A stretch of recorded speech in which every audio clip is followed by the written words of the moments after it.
Bueno, habíamos quedado por acá. Ujú, sí. Decíamos, esta cuestión del poder político de las agencias informativas, como aliadas, como respaldo político de política internacional de los estados, y acá, digamos, un raconto, digamos, muy chiquitito de lo que tiene que ver con las principales, ¿no? Las principales agencias informativas. El caso de Reuters, digamos, la inglesa, de las primeras, de la agencia France Press, de la francesa, la Yankees, muy, muy potente, Associated Press, United Press International, la española EFE, ¿sí? Que es justamente una conjunción de tres empresas anteriores, previas, Fabra, Freus y Faro. Esta, la Wolf, que ya no está más. La China, muy poderosa también, digamos, todo lo que tiene que ver con territorio asiático, la China Xinhua. La rusa TASS, digamos, hoy ya también, esta, digamos, de la vieja KGB, digamos, por decir de alguna manera, hoy ya reconfigurada. La ANSA, ¿sí? Agencia Nacional de Estampa Asociata, y la Deutsche Press Agentur, digamos, tres, digamos, de las potentes, digamos, de Europa. Después, ¿se acuerdan cuando veíamos el tema del conflicto en Medio Oriente? Mucha de la información que llegaba era de Al Jazeera, ¿sí? Y decíamos, estas empresas, digamos, son colossos informativos, multinacionales, digamos, de generación de información, son responsables de, justamente, por un lado, el proceso, digamos, de centralidad informativa, o sea, el proceso de concentración informativa, justamente porque responden a la naturaleza de los estados, por un lado, y porque aparte son aliados, digamos, estratégicos en términos políticos. Con lo cual, digamos, obviamente hay mucho recurso financiero, mucha gente trabajando, ¿sí? Y es lo que después provoca en gran parte lo que es la concentración de la información a nivel mundial. Y por eso hoy, cuando hay conflictos internacionales a gran escala, como lo que está pasando hoy con Rusia y Ucrania, obviamente que esa centralidad informativa y ese sesgo ideológico es lo que hace que la mayoría de las personas a lo largo del globo piensen de manera muy similar, o sea, que haya una hegemonía discursiva en términos de qué se sabe sobre un determinado conflicto. ¿Sí? Ujú. Bueno, después otros casos, el tema de la Sputnik, hoy también otra de las fuertes rusas, Atlas, Orbe, bueno, acá digamos distintas agencias internacionales de información, algunas en el caso latinoamericano, como el caso de Notimex y como agencia de Brasil, como Telam en Argentina, sí que podríamos destacar para ir identificando, ya que hablamos de agencias, cuáles son, ¿no?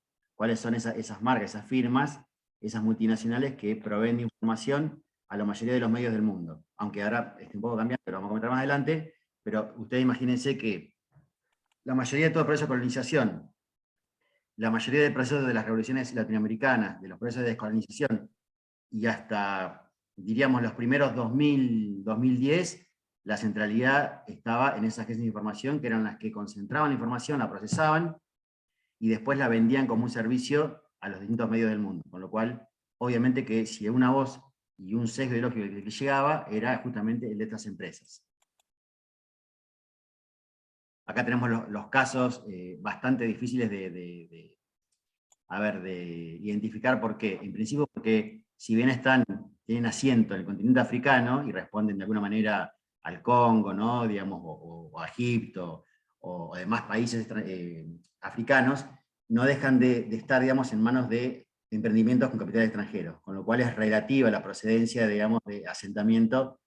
Pueden estar asentados en los países africanos, pero el sesgo, la mirada y la infraestructura y los criterios no dejan de ser también capitales extranjeros que están operando en África. O sea que si bien puede haber algunos elementos locales que den algún punto de vista local sobre su continente para justamente manejar información que responda a sus propios intereses, también es cierto que están también en manos de capital extranjero, y eso obviamente que sesga y condiciona la información que se produzca por ahí.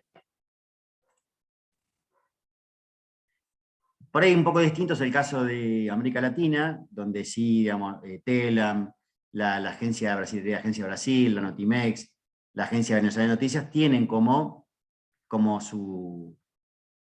decirlo? Su aporte local, ¿no? Pueden, digamos, responder por agendas que son propias. Más allá que después, obviamente que hay adhesiones, hay filiaciones, hay puntos de vista que pueden responder o no a intereses de otros países, hay sí un punto de vista local y una agenda local en función de los intereses de un país. Es lo que vemos con Telam, es lo que vemos obviamente con el caso de Cuba con Prensa Latina, es lo que vemos en Andina, agencias que son relativamente nuevas también, ¿no? pero bueno, por lo menos se puede decir que estamos ante agencias que responden a los intereses del país, con lo que eso puede implicar de bueno y de malo, ¿no? No quiere decir con esto que, pero ahí digo, es distinto al caso africano, donde todavía prima, digamos, ese capital extranjero que sesga la información que se produce ahí. Y esto es un poco lo que... Muy cortito, Sí. puedo hacer alusión a la agencia, a la desaparecida agencia Ancla de Rodolfo Walsh. Bueno, Rodolfo Walsh, claro. La desaparecida en realidad vivió tan poquito, vivió menos de un año y fue una maravillosa experiencia de contrainformación. Y creo Claro, que... eso iba a decir, recién hablaba de lo hegemónico, bueno, esto fue lo contrahegemónico, ¿no? Y bueno, Walsh también estuvo con Massetti, estuvo también en la generación de prensa latina, la cubana, pero claro, son recontra excepciones en un universo, digamos, absolutamente hegemónico. El caso de Ancla y de prensa latina, como de alguna manera agencias contrainformativas, Ancla, digamos, directamente no sobrevivió más de un año, fue una experiencia muy chiquitita. De hecho, se llamaba Ancla, Agencia de Noticias Sí, Clandestinas. clandestina. Sí, totalmente. Porque justamente, bueno, para los que por ahí no están al tanto, nace ya por el 66, dura unos cuantos meses, no sé si llega el año, el 67 ya termina, también con la desaparición física de Walsh, que se hacía cargo, había 2 o 3 personas más. Tengo un videito por ahí que he armado, después si quieren se los paso, con este tema chiquitito, así meramente descriptivo informativo, pero que por ahí puede dar cuenta de esto que estamos hablando si no lo conocen. Y lo que ocurrió, digamos, justamente con Ancla es que la información de la dictadura, que no circulaba por ningún medio, pues estaban todos los medios intervenidos, todos los grandes periódicos, radios y televisoras estaban, y los medios estatales estaban todos intervenidos, lo que hizo Rodolfo Walsh con un mimeógrafo y algunas máquinas de escribir, o sea, con una escritura contra precaria, es generar una agencia muy interesante que era la única que contaba lo que estaba pasando en el terror, ¿no? Lo que estaba pasando en plena dictadura. Lo que pasa es que obviamente, primero la capacidad de distribución era muy poquita porque se ponía en riesgo la vida, de hecho es lo que le pasó a él, a él lo matan distribuyendo justamente este tipo de información, de lo que era la agencia, y bueno, muy difícil, digamos, de llevar a cabo, era una agencia clandestina, y aparte por el carácter de información que distribuía, entonces... obviamente que fue una experiencia muy chiquitita, pero así como chiquita fue muy significativa porque, nada, contó en la época de la dictadura todo lo que no contaba ningún medio. Hoy, después de esos procesos, digamos, que ya han quedado allá en el tiempo,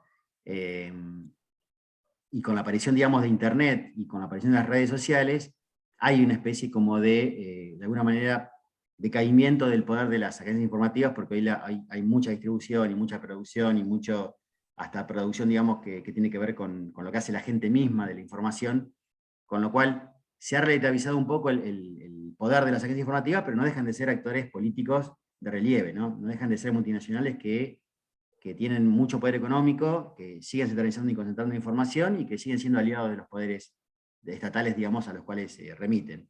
Con lo cual, si bien es cierto que hay un impacto con Internet, digamos, que esto un poco empieza a quedar matizado, ese gran poderío, porque aparecen otras tantas fuentes, ¿sí?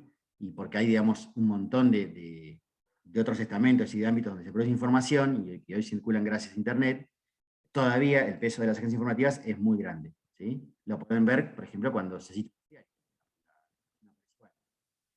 Y para finalizar, vamos a finalizar con esta autora, una autora cubana, María Victoria González, que tiene, digamos, este texto, que es bastante reciente, fíjense que es el 2016, y bueno, que nos cerramos con esta declaración que ella tiene en ese texto. ¿Sí? Es un referente del sistema mediático global, debido a las revolucionarias transformaciones que introducen en las rutinas productivas, cultura profesional, géneros y estilos periodísticos, y además, obviamente, por la novedosa oferta de productos y servicios, ¿no? Siguen siendo actores de peso en lo que tiene que ver con la concentración con la concentración informativa y, digamos, con el poder ideológico de los estados, ¿sí? Por más que hoy haya otras tantas fuentes y haya otros procesos de producción y distribución de la información, el peso de las agencias informativas sigue siendo todavía muy relevante en lo que es el siglo XXI. Bueno, con esto finalizamos lo que tiene que ver con la parte del teórico, y nos vamos a meter un ratito con el tema de las notas, si les parece. ¿Fue claro? Fui muy medio rápido por el tema del tiempo nomás, pero ¿estuvo claro? Sí, profe, sí, sí. Sí, La profe. información ya saben que queda colgada, así que no hay dificultades en torno a lo que puedan mirar y demás, está ahí disponible. Y después, a raíz de que nos contó Rodrigo, les voy a subir el videito de la experiencia. Solamente con el tema fuentes queda ahí un tema que aún hoy es debatido, que es el de la cámara oculta. Ah, sí, claramente. Sí, sí. Sí, qué tan lícito es. Sí, bueno, sí, eso también tuvo que ver con el tema de los medios como jueces, ¿no? Que fue muy 90-2000. Entonces, bueno, esto de que la investigación implicaba que se podían vulnerar los derechos y que la persona, digamos, no tuviera conocimiento de que estaba siendo filmada, y bueno, porque implicaba esa búsqueda periodística a toda costa, y ese lugar de los medios como jueces, ¿no? De que los medios juzgaban a las personas y, bueno, la persona podía ir presa, digamos, a raíz de una investigación. En general, si me preguntaba a mí desde lo personal, otro de los conflictos que veo es que la cámara oculta generalmente quedaba en torno a lo que llamaríamos, entre comillas, los perejiles. Digamos, no se le puede hacer la cámara oculta a un grosso. Se le hace a un infeliz, digamos, que capaz que está delinquiendo, pero no deja de ser un tipo que lleva a cabo una práctica delictiva. Nunca llegás a la cabeza como para grabar al que... No, nunca va a caer la persona que sería responsable de todo eso, nunca va a caer.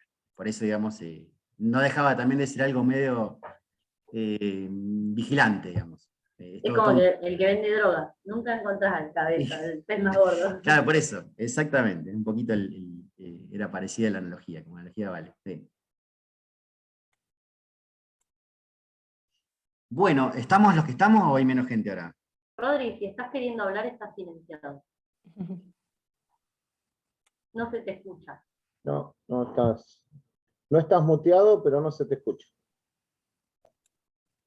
Es un problema del micrófono, me parece. En realidad lo que quiere decir Rodrigo es que tiene el libro de Humberto Eco en la mano. Sí. El del primer ejemplar. Está muy bonito ese y es un re laburo, re lindo. Para cuando lo puedan leer, hace un par de años, de hecho estaba entre nuestros materiales el librito. Está muy bueno. ¿Quieren que pasemos a las notas? Buenísimo. Bueno. Bien. Cuando leí el resumen lo compré, dice, muy bien. Es un buen motivo. Bueno, a ver. Bien. Dos aclaraciones primero. La primera tiene que ver con el desorden que hubo en el campus, pero producto de no terminar de configurar bien la herramienta. Ahora la herramienta tarea que ustedes tienen en cada uno de los apartados de los distintos trabajos les va a permitir ver no solamente la entrega que hacen ustedes, sino la entrega que hacen sus compañeros, compañeras. ¿Está bien? Es decir, en la solapa territorio, la herramienta tarea en el campus de Humanas, a nosotros nos va a quedar filtrado el subido por la etiqueta territorio. Es decir, que los compañeros de ustedes presenciales no pueden subir trabajos, por eso no van a tener habilitado eso. Y en el caso de ustedes, cuando abran para abrir su entrega, van a ver que están entregados los trabajos de sus compañeros, compañeras, y eso tiene que ver a cómo está configurada la herramienta, tratando en lo posible de hacer lo mismo que hacemos en instancia presencial. ¿Se escucha ahí? Ah, no, nada, perdón. Ahí se me escucha, escucha. ahí se escucha. Sí. Claro.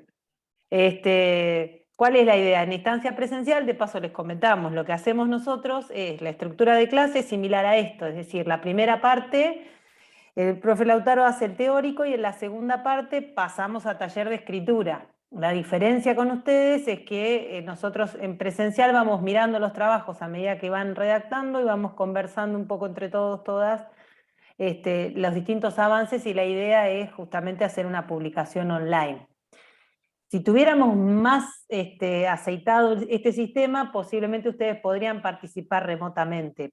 Capaz que lo logramos hacer para el final del cuatrimestre. Por ahora, la propuesta es que ustedes vayan subiendo los trabajos en el campus, y nosotros vamos mirando hasta ahora del trabajo Yo Opino 2, que era el que, digamos, ya se mete un poquito más a fondo en empezar a utilizar justamente fuentes para redactar un texto argumentativo. Hasta ahora han entregado 3, ¿sí? Que están justo acá los 3. Sí. Déjame comentar esto, Mari, que en la publicación que vamos a hacer para el espacio del presencial, sí, podemos incluir algunas notas de que se hagan en territorio, ¿sí? Obviamente para que también las podemos ver. ese digamos, de taller de escritura también refiere a ustedes. Bien. Le quería comentar que nosotros en Periodismo Digital estamos viendo todo el tema de publicaciones online. Por ahí lo venimos trabajando.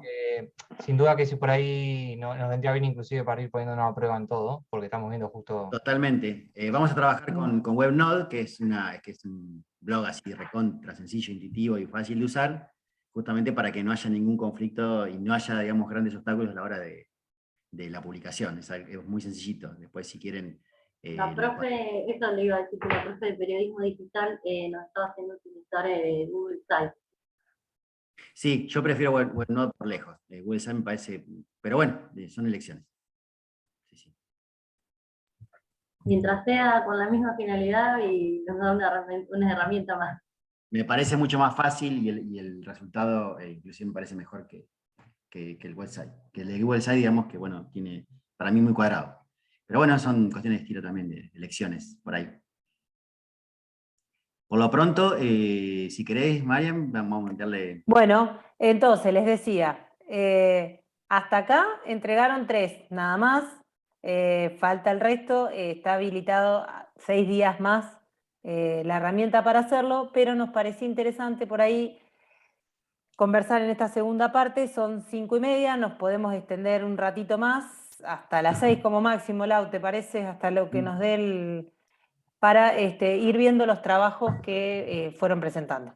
¿Les parece? Y vamos a ir charlándolo porque en esto de analizar, ¿sí? Si bien puede haber recursos estilísticos que podamos compartir y poner a discusión con ustedes, lo real es que para articular un texto argumentativo, el trabajo de análisis requiere más pensar en los discursos contextuales que ustedes manejan para poder elaborar el propio. Entonces, eso no hay una clase teórica desde la que se pueda acceder, sino que justamente son diferentes consultas de fuentes y lecturas que ustedes tengan cruzadas las que elaboran el análisis, ¿no? O de donde se elabora el análisis. Por eso, esto que parece un juego de palabras, en realidad lo que intenta es tirar algunas puntas como para empezar a entender qué es esto de analizar, ¿sí? Básicamente. Así que vamos por ahí.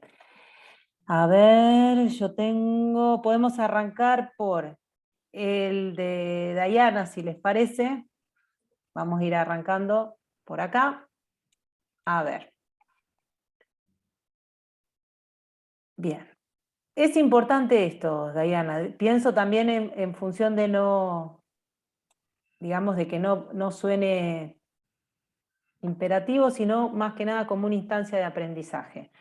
El trabajo les pedía, y para eso fue suministrado, les pedía un artículo de opinión, de 20 líneas como mínimo, 30 como máximo, a 2 columnas, donde, digamos, el eje estuviera puesto en realidad en los 40 años de conmemoración de la Guerra de Malvinas. ¿Está bien? A partir de eso se armó todo un recursero como para que ustedes pudieran tener diferentes apreciaciones, opiniones, perspectivas, abordajes, e inclusive fuentes concretas, directas, para problematizar sobre el tema. Entonces, vamos al punto.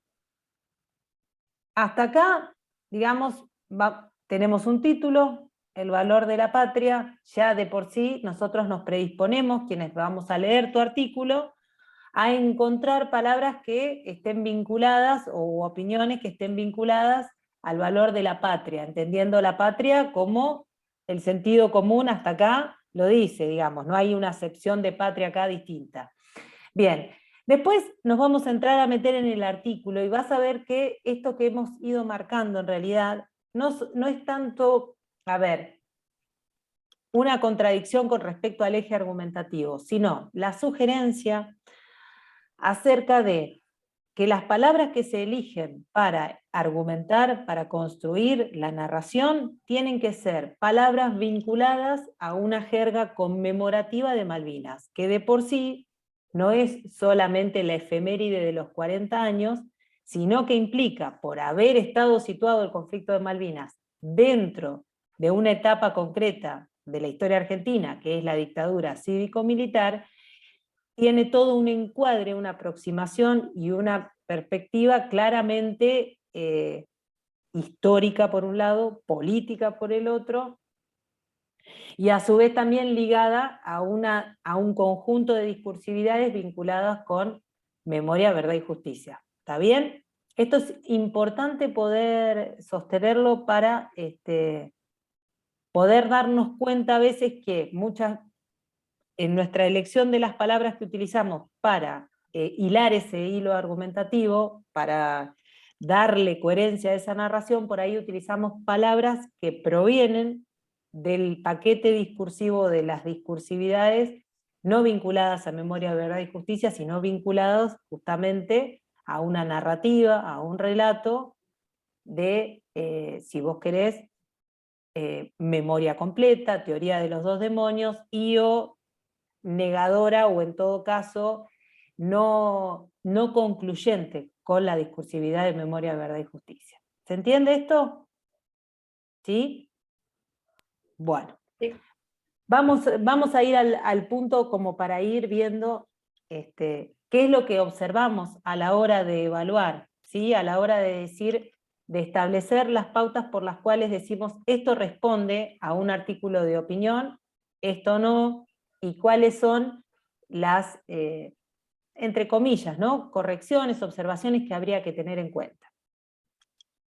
Hay muchas cosas que, inclusive que serían solucionables o que se volverían perfectibles en una segunda lectura. ¿A qué voy con esto? Una vez que terminás de redactar tu artículo, volver a leerlo para encontrar, inclusive, leerlo, y te diría que hagas el ejercicio de leerlo en voz alta para escucharte, e inclusive darte cuenta que muchas veces la concentración que uno trae intelectual y abstracta de la redacción escrita, se pierde por ahí, cuando vos lo lees en voz alta, se pierde la coherencia de lo que querés decir. Básicamente, ¿en qué sentido? Uno tiene la idea en la cabeza de lo que quiere decir, pero las palabras que utiliza y las formas gramaticales que encuentra escritas no se condicen con esa idea. ¿Me explico? Por ahí el sentido termina cambiando a lo que vos le querías decir. Entonces, ¿a qué vamos con esto? Mirá vos en qué detalle.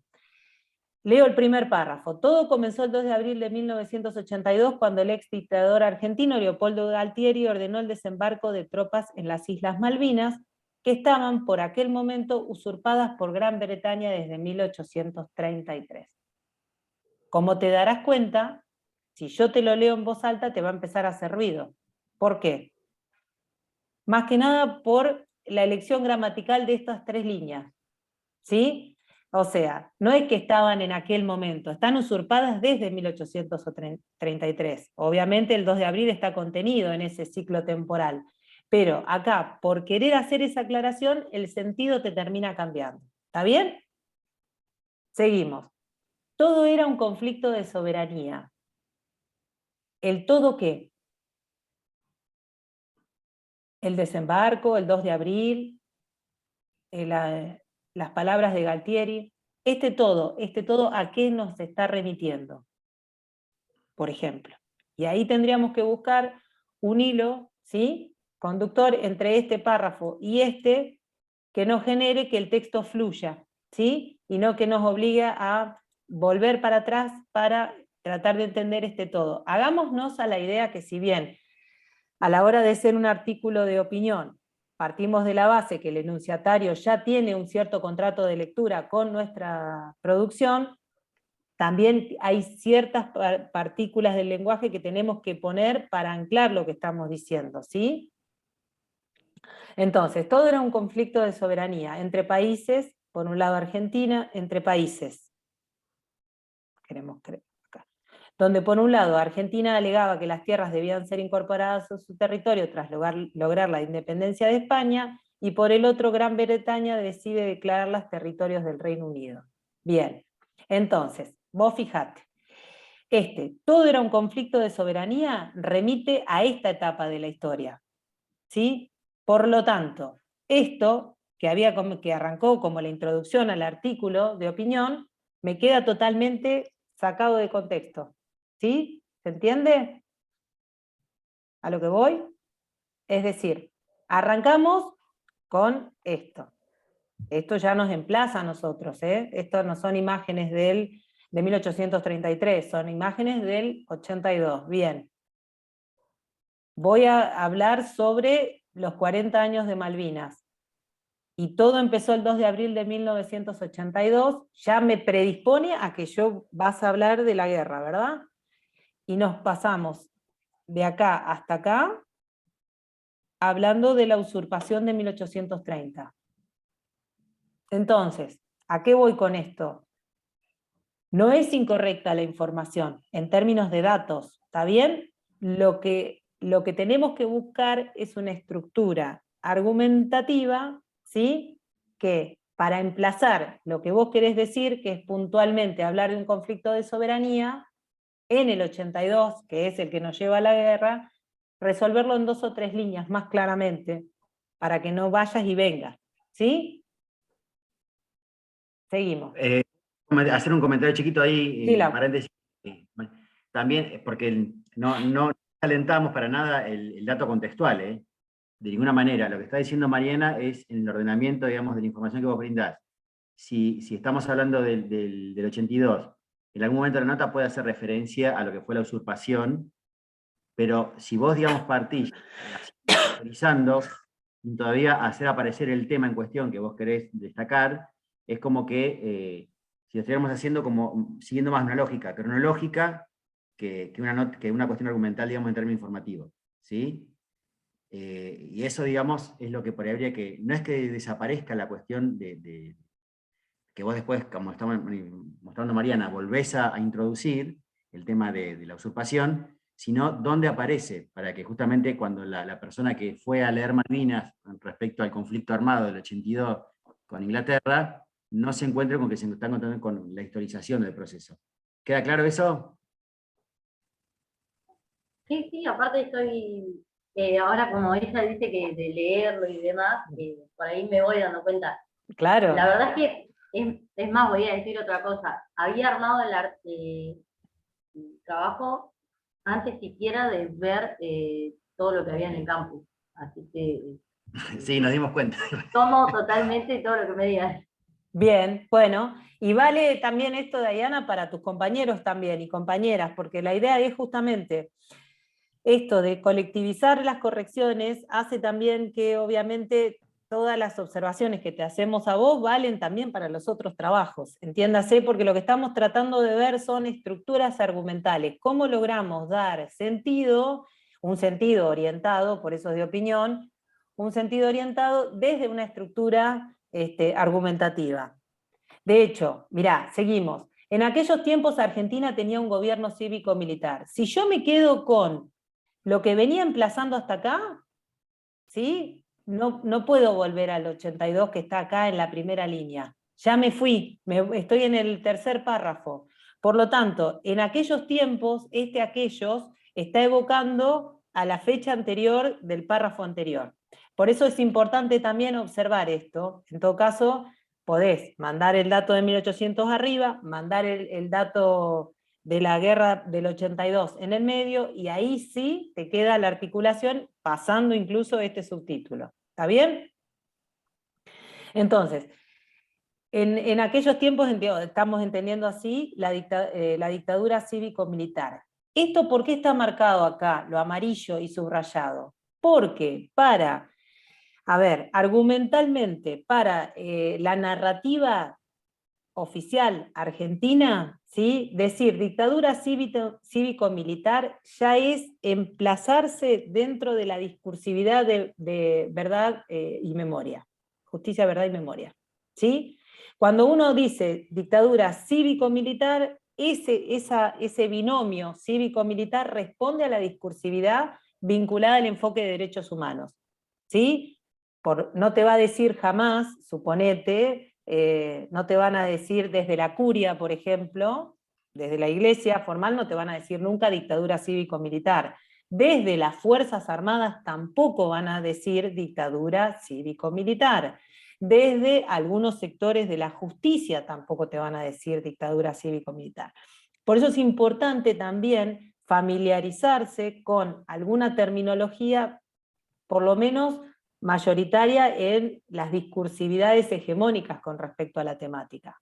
Malvinas, la guerra de Malvinas, está emplazada históricamente dentro de la discursividad y digamos, y de los hechos concretos vinculados al genocidio de Estado, no solamente el conflicto bélico. Por eso es importante tenerlo en cuenta. ¿Qué otras cosas más hemos marcado acá? A ver, la gran estafa a los medios de comunicación. Junto con el conflicto comenzó el mecanismo orquestado de la Perdóname, antes de que propaganda y la avances, publicidad. Mariana, Sí, fíjate que algunas cuestiones que eran formales simplemente. sí. El tema de abril está en mayúscula, ¿se acuerdan que eso estaba en las pautas básicas de Ramiro Suárez? Sí. Sí. Después el tema de los tiempos verbales. Sí, fíjate que a veces está en el presente, a veces en el pretérito, hay como un corrimiento, como un ir y venir en el tiempo, que justamente es el que después por ahí no termina de hacernos entender en qué proceso estamos parados, de cuál estamos hablando, como decía Mariana. ¿Sí? Ujú. Es que yo leyendo el texto, a mí se me quemaban los papeles mientras hacía el libro. Yo leía todo, y después cuando ya lo mandé, incluso me encontré errores yo, de abreviatura que decía el texto, que no hay que tener muy en claro, pero bueno, es difícil, es difícil ser periodista. De eso se trata. No, lo fundamental Sí, no, acá es, a ver, estábamos buscando las formas más sutiles de abordaje de esto. El tema puntual, me parece, y que va a estar siempre en tensión dando vuelta hasta que terminemos el cuatrimestre, es que no se puede enseñar a analizar, digamos. no. Lo que se puede, en todo caso, compartir, pedagógicamente hablando, son matrices de interpretación. Básicamente, qué datos vincular prioritariamente a la hora de construir una estructura argumentativa. Ahora bien, el análisis tiene que ver con las lecturas cruzadas, complejas, diversas, que ustedes tengan, producto de todo lo que venimos viendo por separado, ¿no? Las fuentes, el manejo de los datos, etc. Ahora bien, sí tenemos que ser coherentes y tener presente siempre que al estar formándonos como comunicadores o comunicadoras, independientemente de nuestra percepción personal, nuestra experiencia personal e individualmente nuestras lecturas hechas, hay matrices culturales hegemónicas, dominantes en los medios de comunicación, que por lo menos debemos tener la honestidad intelectual de conocer o de reconocer. No sé si de conocer, de reconocer. Cuando nos metemos en un hecho puntual como la guerra de Malvinas, por lo menos lo que tenemos que poder reconocer es que hay discursividades hegemónicas en torno a lo que sucedió en Malvinas que tienen toda una jerga de palabras acumuladas y un derrotero histórico de hechos también explicados, ponderados y jerarquizados, que por lo menos si no los conocemos en detalle, tenemos que poder empezar a aproximarnos, pero no dar por sentado que quien nos lee maneja la misma información que nosotros, o que de última está posicionado ideológicamente de la misma manera. El problema de los textos de opinión que pueden confundir la interpretación es justamente no manejar ese detalle de determinados conceptos, por ejemplo, vinculados a el enfoque de derechos humanos, que tiene toda una terminología específica que al usarlo en otro contexto argumentativo cambia el sentido totalmente. ¿Sí? Eso es importante tenerlo presente. Entonces, bueno, marcábamos acá, junto con el conflicto comenzó el mecanismo orquestado de la propaganda y la publicidad.